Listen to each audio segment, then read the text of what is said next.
यानंतर बातमी कोल्हापुरात नाही। सतत होणाऱ्या छेडछाडीला कंटाळून एका 17 वर्षीय तरुणीनं गळफास घेऊन आत्महत्या केली आहे। कोल्हापूरमधल्या धनगरवाडा इथे हा प्रकार घडलाय। पल्लवी गणपती बोडेकर असं आत्महत्या करणाऱ्या तरुणीचं नाव आहे। आपले प्रतिनिधी रणजित माजगावकर सध्या आपल्या सोबत आहेत। रणजित, काय नेमकं कारण होतं की या तरुणीला आत्महत्या करण्याचं पाऊल उचलावं लागलंय?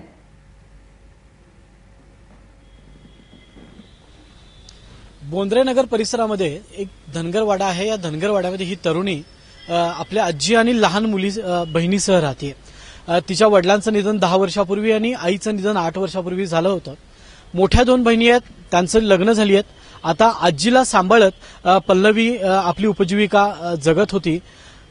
कोल्हापूर शहरामध्ये येऊन ती अनेक घरांमध्ये धुणं भांडी करण्याचं काम करत होती आणि यातून पैसे साठवून ती लहान बहीण नितिका हिला शिकवत होती।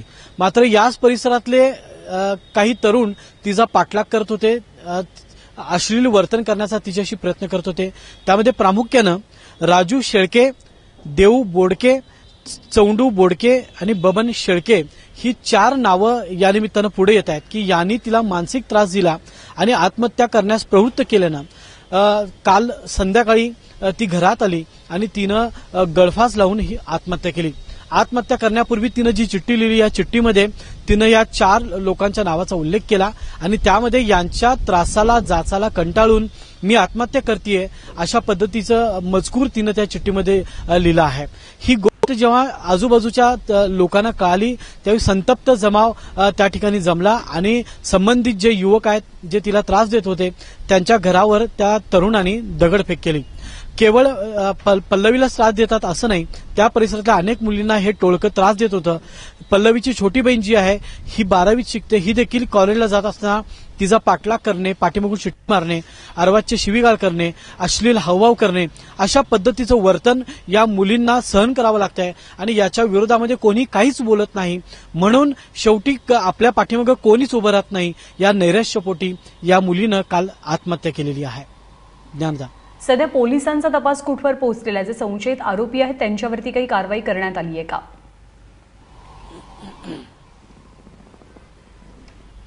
या परिसरात हे जे टोळकं राहतं ते साधारण 15 ते 16 लोकांचं आहे। त्यांच्याकडे ज्या 2 व्हीलर गाड्या आहेत, या 2 व्हीलर गाड्यांवर नंबर नाही आहेत आणि हे फिल्मी स्टाईलनं त्या परिसरातल्या मुलींना छेडत असतात।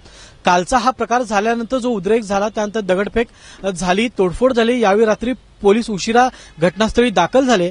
पोलिसांनी केवळ राजू शेळके या तरुणाला सध्या ताब्यात घेतलंय, मात्र अन्य जे फरार आरोपी आहेत हे किंवा संशयित आहेत हे सध्या फरार आहेत। त्यांचा शोध घेण्यासाठी पोलिसांनी विविध पथकं तयार केलेली आहेत आणि त्या दिशेने सध्या पोलिसांचा तपास चालू आहे।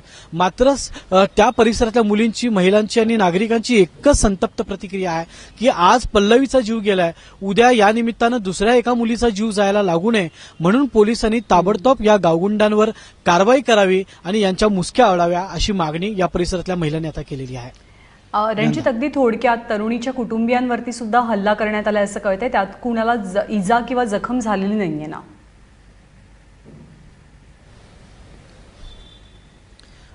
तरुणाच्या शेजारी एक घर आहे, त्या घरावर दगड मारत असताना थोडाफार ते दगड पडलेली आहेत। पण हल्ल्यामध्ये जे जखमी झालेले आहेत हे जे संशयित लोक आहेत, तरुण आहेत, त्यांच्या घरावर दगडफेक करत असताना 2 इसम जखमी झालेले आहेत। रात्री प्रचंड गोंधळ उडाला होता, कोण कुठं दगड मारतंय, कोण काय करतंय हे काही कळायला मार्ग नव्हता, त्यामुळे हा सगळा प्रकार झालेला आहे। मात्र पोलिसांनी ही संपूर्ण परिस्थिती नियंत्रणात आणलेली आहे। त्या संपूर्ण परिसराला पोलीस फाटा सध्या आहे, पोलीस तैनात करण्यात आलेले आहेत आणि सध्या त्या परिसरात शांती आहे।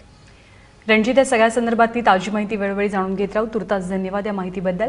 आणि ज्या तरुणीनं आत्महत्या केलेली आहे छळाला कंटाळून, त्या तरुणीचे काका, मामा आणि त्याचबरोबर तरुणीची बहीण यांच्या काय प्रतिक्रिया आहेत आपण पाहूया। काय नाही, रोजच आहे यांचं। आज मला चिडतं अशी काय, रोजच्या रोज गाड्या घ्यायच्या, हॉर्न वाजवायच्या, पोरांना घेऊन मुद्दामून फेऱ्या मारायच्या, मुद्दामून कॉलेजपर्यंत यायचं का तर त्यांचं शिक्षण बंद व्हावं असं त्यांच्या मनात होतं वाटतं। प्रत्येक वेळेला आज मला रोज असे किती घटना घडणार, काहीतरी सरकारनं करायला पाहिजे याच्यासाठी। एकदा कंप्लेंट केलेली तरी पण त्यांनी काही ऐकलं नाही, त्याच्यानंतर उलट ते अजून जास्तीच करायला लागलेत। परत एकदा कंप्लेंट केली तरी पण त्यांचं काही झालेलं नाही। पोलीस करतात काय काम? 8 दिवसापूर्वी त्यांना 6 जणांना तिची हे छेडछाड काढलेली। मग मी काय म्हणलो, आता बाळ लगेच तिला तर मी पोरीला बी सांगितलं, समज तेवढं आमचं हे होऊ दे, आजी वारले आपले तेवढं कार्य होऊ दे, त्यानंतर आपण त्यांना सविस्कार विचारतो. तरीसुद्धा ते दारावरून आल्यानंतर मी त्याचं धरून विचारलं, बाबा नाही तुम्ही असं का केलं, तर तुला काय करायचं ते करणार म्हटलं, आम्ही काय करणारच. पोलिसांना काय कंप्लेंट केली का? त्यांना रात्रीनंतर मी हे त्यावेळी केलं, या गडबडीत मुलं समज दिली आम्ही थोडक्यात की सुधारतील थोडंफार, नाही त्यांनी हे केलं. काल जे झडलं ते आम्ही आलो नंतर मग दार बंद आहे म्हटल्यावर आम्ही प्रत्येकानं दार उघडण्याचा प्रयत्न केला, दार काय उघडलं नाही. त्यानंतर आमच्या गल्लीतच एक बारका पोरग्याला खापरी काढली घरची घराची, घरातनं खाली उतरला आणि आतनं कडी काढायला लावली. त्यावेळी त्यांनी वाशाला गळफास लावून घेतलेलं आम्हाला दिसलं. कामावर जात होती नागाळ पार्कमध्ये. नागाळ पार्क कामावर जात असताना हे 5-6 जण जायचं, गाड्या आडव्या लावायच्या आणि तुला मी पळवून येणार, तुला ठार मारणार, तू कुणाला सांगितलंस तर तुझ्या घरातल्या सगळ्यांना संपवणार, तुझ्या मामासनं मारणार. त्यानंतर त्यांनी एकदा वेगळं केलं. त्याच्या बहिणीचा एक नवरा आहे आमचा भाऊ राजू शेळके म्हणून, त्याला ते मारायला गेले, धारदार शस्त्र घेऊन त्याला कामावरती मारायला गेले.